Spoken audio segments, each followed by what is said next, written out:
Good evening, everyone. It's Jade Simmons here. I'm your one and only independent candidate for President of the United States. You can learn more about my candidacy and the movement that is Operation Restoration at operationrestoration2020.com. This is the daily debrief. It's where you'll learn more about not only my worldview, but how I see you in the world.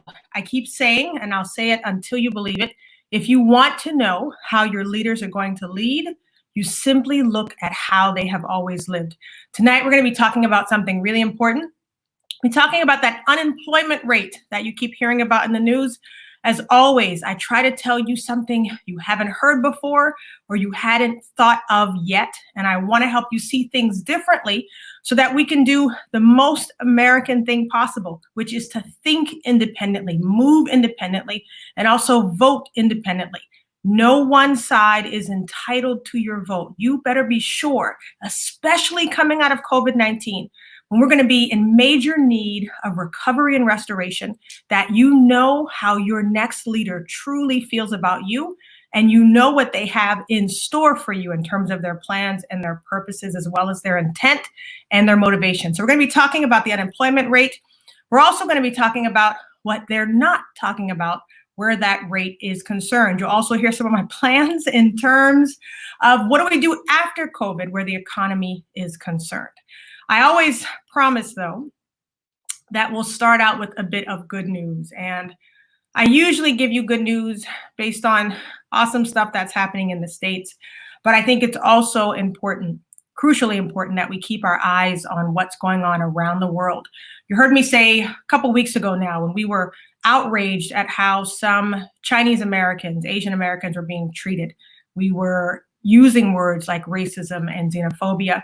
And then I told you we needed to be equally outraged when only a few weeks later in China, they were actually treating Africans, African Americans, people of African descent with that same racism and xenophobia as their borders opened back up.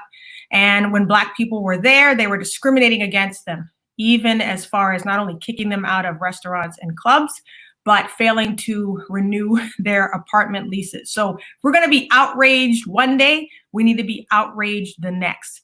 So the good news that I'm bringing you is that only a few days ago, it was recently outlawed in Sudan, the barbaric practice of female genital mutilation. Why am I bringing that up here stateside? Because if we're truly concerned about the state of women here, we should continue to be concerned about the state of women everywhere. This law has been outlawed officially. There are now consequences attached, which is incredible.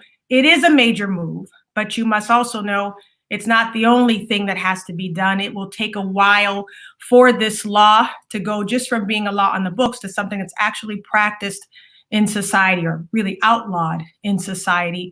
Unfortunately, because all of the attention right now has been on COVID-19, even in the Sudan, a lot of attention has not yet been given to this new ruling, but it is a promising thing. We have seen that this law can work over time. And the reason I think that we as Americans must celebrate what's going on, and we must also show outrage when we see things that we believe are against the rights of humans, is because whether you like it or not, whether you believe it or not, America is being watched and we are being modeled after. Even the current president of Brazil has modeled his whole response to COVID-19 around our president's initial response, except, believe it or not, he has taken it a step further and his denial has continued, even over recent days when he was confronted with the incredible death toll that has now surpassed China as well, over 7,000, I believe, and they have over 100,000 cases. When they asked him what was he going to do about these numbers, remember, he was ignoring this whole thing. He called COVID-19 nothing but a case of the sniffles, even after it was really ravaging other nations. He was asked recently, what was he going to do about these rising numbers that he thought would never occur? He said, what do you want? My middle name is Messiah, but I'm not actually Jesus.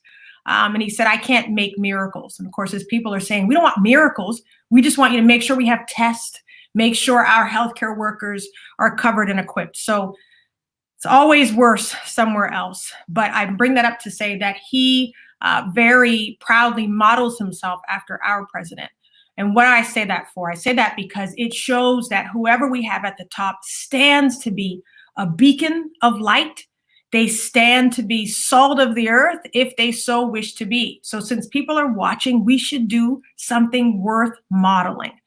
Tonight, I'm talking about unemployment, and I'm also talking about my plans to raise the minimum wage. It has been far too long. You're going to share this now with anyone you've heard talking about the rising unemployment rate. If you're getting in conversations about wages, if you've been in conversations over the last few weeks about the economy, you're going to share this with them now. If they have questions about the plans of any of the candidates, I'd love for them to hear mine. Now, unemployment. You've been watching the news, then you've been hearing that we are nearing one of the highest unemployment rates in the history of the nation. We're right around 17% of America right now is unemployed. That's almost 20% of the country. It's the worst ever. Here's what you're going to hear being said is good news. You probably already heard it, that by the end of the year, never fear, we're going to cut that number in half and we're only going to be at 10%. Here's the problem with that only. That 10% that you're hearing the current administration tout as a good thing is actually what we were at our worst following the Great Recession of 2008. Remember that housing crisis? Unemployment was at about 10% at its worst. So the promise right now is that we'll be back at our worst at the end of the year. 20% is much worse than 10%, but 10% is not doing well. So I tell you that because I've been saying we have to be in position, not only as a nation, but as individuals now to become the stewards of our financial health and wealth. I always tell you that one of the first things we're going to have to do is to redefine the way that we even judge economic health in this country. Right now, if you ask the powers that be, when is the economy doing good? They'll say, well, it's when the GDP is great and the stock market is doing great. And you and I both know that the average American, that's not how they judge their wealth and the health of their personal economies. Most of us, many people are busy dealing with the gross state of their finances and figuring out whether or not they can afford another trip to the market. They're not thinking about the gross domestic product or the stock market. So for many people, that probably includes many of you watching, that's an entirely irrelevant conversation to be having. It says nothing about the state of your personal wallet. So I say one of the things we're going to have to do first is to make working worth it. Why do I say it like that? Those of you who have jobs, I'm sure you're proud of the jobs that you have. What I want to make sure we're doing is not skewing the conversation. You hear a lot of people say that, oh, people who don't have jobs, they don't want jobs, they're lazy, they don't want to work. What you won't hear a lot of people admitting is that even the people who are working full time are still not able to make ends meet. Here's a myth that you were hearing before COVID-19. I want you to be aware of it now so that when it returns, you're able to debunk it for yourself. You were hearing that unemployment was at an all-time low, that more people were employed than ever before, specifically that more African Americans were finding jobs. Here's what wasn't being said. They weren't just finding one job. They were having to work 2 and 3 jobs in order to make ends meet. You're seeing now people of retirement age going back and getting jobs that usually are held by high schoolers. That's helping to boost the employment rate. I don't want grandma to have to go back to work at the Golden Arches. She'll should be her golden years. She shouldn't have to go back to work in fast food, but she's having to do that to make ends meet. That's not really a good economy for most Americans. So when I say we have to make working worth it, we have to make sure that when these unemployment numbers begin to drop, when we're finally able to get back to work, first of all, there has to be enough jobs. One of the things that you won't hear said a lot in the mainstream, if you do your due diligence and you start looking for financial news, you'll hear it being admitted that the job scene may not look the same. I think what a lot of employers are going to do, especially small businesses, is because they've had to run lean, they've had to lay off employees, they've had to maybe offer certain products over others, take away certain services and streamline their offerings. Maybe some have beefed up, but what a lot have realized is they were able to offer and able to work in that streamlined state. So I think you're going to see some companies decide we don't really need all those employees, or maybe more of them can work from home. Maybe more of them can be part-time. So I do believe that a lot of those jobs will not return, which is why I've been saying to you over and over and over, we must become a producer nation again, and we have to create jobs. One of the ways that I said we could do that instantly right now, not even have to wait for the crisis to be over, is to create an entirely new industry of ongoing emergency preparation. Right now, we need to be restocking our inventory. Right now, we could be the country that other countries come to restock their inventories. That's an entirely new industry that could be going on right now. We could be partnering with a lot of the same companies that we bailed out and have not asked for anything in return. But that's not even the topic tonight. I want to talk to you about what we have to do when some of these jobs return. When these jobs come back, we have to make sure that they pay enough.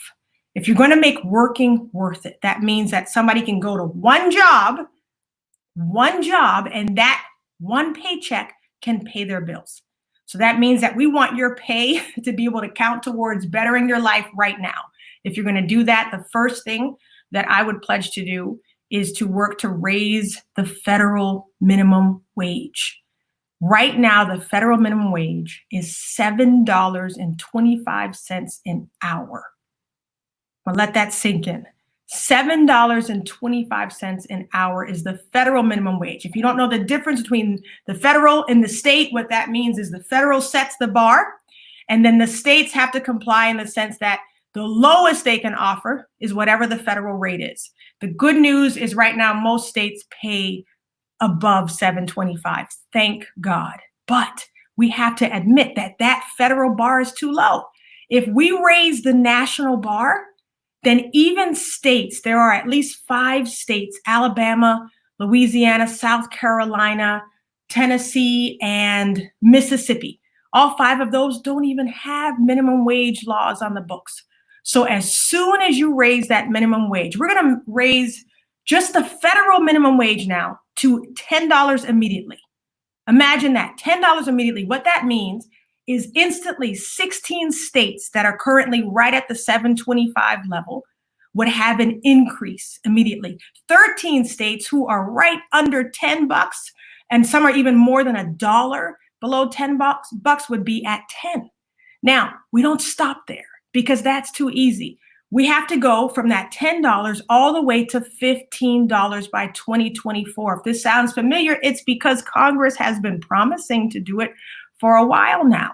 And there's always some excuse not to do it. I'll tell you about one of the excuses in just a minute. So here's why we're long overdue. That $7.25 minimum wage has been the federal minimum wage since 2009.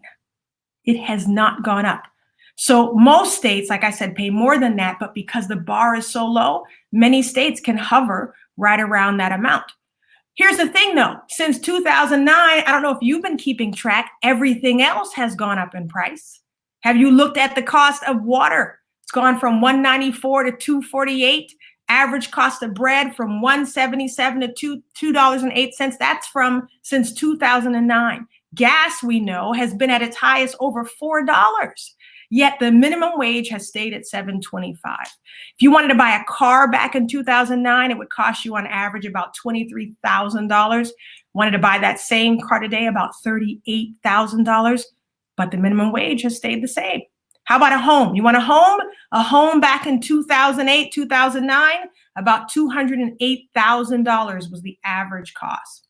Give or take $600. If you want that same house today, $340,000. Yet we want to keep paying people the same minimum wage and expect them to work their way out of poverty, and then have the audacity to say that they're not working hard enough or not pulling themselves up by their bootstraps. As you start listening to the other candidates now, I want you to really listen to see if they're promising anything concrete. When they start talking about the different demographics that they're going to serve, you want to see if there is a promise to do something that's really going to bolster things now and not just way into the future. So what do we do immediately? We immediately raise the federal minimum wage. You say, why don't you go to 15 immediately? Well, if some states are still at 7.25, some are at 8. You have the great state of New York, which I think will be at 15, hopefully before the year is out. You have some states that are at $12. I think Arizona might be one of them. But if you have some that are still way below, you've got to help them make the incremental increase. But you can do so at least by going to $10 and then over time go to 15 for the federal. Why the federal? The federal sets the bar. So if we keep the bar low, the states have no reason to do anything differently. As president, I'd work with Congress, because that's what you would have to do, to immediately raise the federal wage to $10. Phase out the lower minimum wage for tip workers. Anybody out there work for tips, you know what I'm talking about. We want to get rid of that lower minimum wage, and then we want to continue the incremental increase from $10 to 15 by 2024, as I preferably like to think of it, by the end of my first term in office. States that have no minimum wage laws, Alabama, Louisiana, South Carolina, Tennessee, Mississippi, would have to pay their workers the new federal wage. I'd be curious, let me know in the comments if you could use a few more bucks, those of you who have been having to work at minimum wage. This is the least that we can do. This is the least that we can do for our workers. Why do I say it's the least? Listen, we're running around judging the economy by the GDP in the stock market. We should be looking at the economic health of all American citizens. If the people at the bottom of the economic totem pole cannot afford to access food, water, and shelter, we should not go around saying that we are the wealthiest nation in the world. It is a lie to call ourselves that. First of all, it's actually not technically true, but it is a lie or a travesty in the least to call ourselves that and have so many Americans suffering.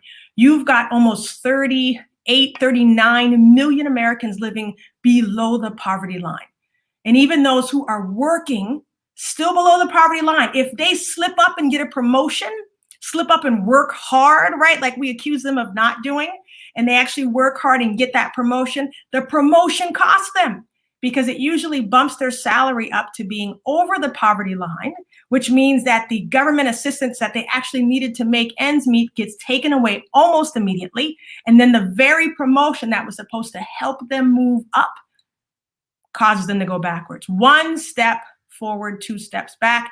A lot of people in this situation end up giving back the promotion, and the cycle continues. Right now in America, there is not one city where a single mom who is making minimum wage can afford a 2-bedroom apartment. You want her to work her way out of poverty, but she can barely afford to put a roof over her head. You see, an incredible paradigm shift is what is going to be required. We always talk about the value of work, but we've got to put value to the work being done. We've got to pay people what they are worth. I am so excited about this issue because I teach people, coach people for a living to understand their value. And so as president of the United States, I want every American citizen to know what they're worth, to know that their work is going to account to something, and that they're not working solely out of obligation or the ability to pay for their bare essentials, but that their work puts them in a position to be able to go after opportunity, not just stay in a state of survival. And we have to do that first by helping workers who are at the bottom of the economic totem pole. They are not destined, they should not be destined to stay there. If you want kids to see something better, they've got to see it first in their parents. You have parents who are slaving away and not able to provide for their kids. It's very difficult for kids to see their way out of poverty when it's all they know. So I'm excited about an era now where we begin to incentivize companies. I keep saying right now, there's so much that companies, especially those that are receiving the benefits, these big bailouts, you saw how small businesses really got screwed over in that last stimulus, right? So these big companies that continually get to the front of the line, sidebar there, everybody was pointing their fingers at the Republicans over that loophole. But there was a whole room full of Democrats reading the same bill. So either nobody caught the loophole or everybody was sort of okay with it. I did just say that because I believe you have too many smart people there that nobody saw that coming. I think that tells you that we are overdue for an era now where the leader of this country decides to prioritize people over profit, people over personal gain, people over hyper-partisanship, people over polarization every single time. When you do that, you will prosper. Whenever you prioritize God's people, you will always prosper. And who are God's people? Every single person on the planet. I believe that we're supposed to be in an era now, heading in an era where we are not only concerned about where we are in life, we're not only concerned about what's good for us and our family, but we dare find enough space in our heart and in our mind to care about people who are coming up the same trail, but maybe a few years behind us. People always say, when I was 20, or when I was this, I used to do that, and I used to work 3 jobs. Okay, care about the people who are still working the 3 jobs now. Just because you've made it and you've pulled yourself up by your bootstraps, care about those that don't have bootstraps. Care about those who have pulled on the same bootstraps so much they've broken them 2 and 3 times over and have tied them back together. If I sound passionate about it, it's because I am. I think we must be in a space where our new normal now is a much bigger circumference. It's not just our little corner of the world, but that we're daring to care for the citizens next to us. I'm looking now to look and see if you have any questions for me. I always come back and filter through the comments. I love to be able to interact with you. I always say, ask me tough questions so that I can give you truthful answers. As we look now to what it is we're demanding of our leadership, I would encourage you, as always, this is not the time to choose out of desperation. You don't just choose against something. You really need to be able to choose for something, because there's a difference. The person that's in office because you want them to be there and because you believe in what they can do when they're there moves very differently than a person who knows they're there as the lesser of 2 evils, or who knows they're there because you had no other choice. This is an era now where we have to own our independence. And as voters, we must now own our vote. No one side is entitled to your vote. That is something we should become passionate about. I believe the most American thing we can do is to be an independent voter. I promised you before I would leave, I wanted to give you something to chew on. One of the big objections to raising the minimum wage is that it may destroy small businesses. I'm a small business owner. Raising the minimum wage is not going to destroy small business owners. First of all, the least we can do is to, to reward the workers who work for these companies that we know, love, and patronize all day long, every day. We need to show that love to them in the form of doing something differently to their pay, making their work worth it. And I say that it won't destroy small businesses, but it will stretch them. I am a small business owner, and we have committed to paying $18 an hour minimum wage. As an artist, I remember the days of working only as a freelance artist. And so there was no salary, there were no benefits. You got paid based on what kind of gigs you could get. And I wanted to be able to at least provide a minimum cushion for those who are working at any kind of entry-level position for my company.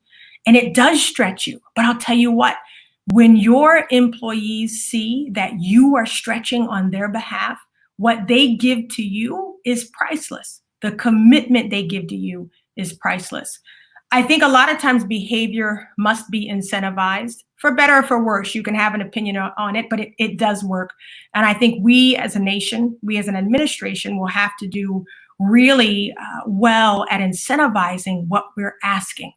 Demanding doesn't work very well in American culture. We are rebels. We have maverick behavior built into our DNA. We don't like to be told what to do, but we are a reward-based society. If we see a benefit, we'll work for it. And I'm excited to be an administration that offers a record number of government contracts to small businesses, especially those who work with us to create a pathway out of poverty. You'll hear more about our pathway out of poverty programs. We want to incentivize through tax breaks as well. Right now, there's almost a regressive tax on small businesses. We pay more taxes in proportion than corporations much bigger than we do, who are increasingly benefiting from tax breaks and sometimes not having to pay taxes. So we want to make a reform in the tax code where that is concerned. But we also want to incentivize small businesses, especially who are committing not only to profiting, but to doing social good. and to working in a way that's also beneficial to our environment. We are committed to be good environmental stewards of the earth that we've been given. So if this sounds exciting to you, you're going to share this to other small business owners, and you're going to share this to people who you know who work hard and who have been saying it feels like I work all the time, but I don't see the fruit of my labor. American citizens who work hard deserve to see the fruit of their labor, and people who are working their way out of poverty deserve to be able to actually get there. If you agree with that, go to operationrestoration2020.com, check out more of our belief system. Get ready to see some exciting policy and platforms being released. And we'd love to have you be a part of the team. You're going to text RESTORE to 33777 if this sounds like a movement that you want to help give wings. We're excited to have you on board. Okay, with that, I invite you to enjoy the rest of the night, and we look forward to seeing more of you this week. Get ready. We have an exciting time coming up with the National Day of Prayer, which of course is this Thursday, but on Saturday, we'll have a day full of inspiring interviews with faith-based influencers. They'll be telling you about their incredible COVID faith journeys. And we'll also kick off a 50-day challenge. It's a 50 days of prayer and fasting. You'll learn more about Operation Restoration, and what you'll see is that we believe we are destined to become what we were always supposed to be: one nation, under God, indivisible. We say that shamelessly, and we invite you to learn why we feel so passionately about the direction that we're taking. I hope that this has hit home and has resonated with you enough to share. Make sure you share with intent. Let people know exactly what got you going, exactly what resonated. Okay, again, I'm Jade Simmons. I look forward to connecting with you again soon. Have a good night.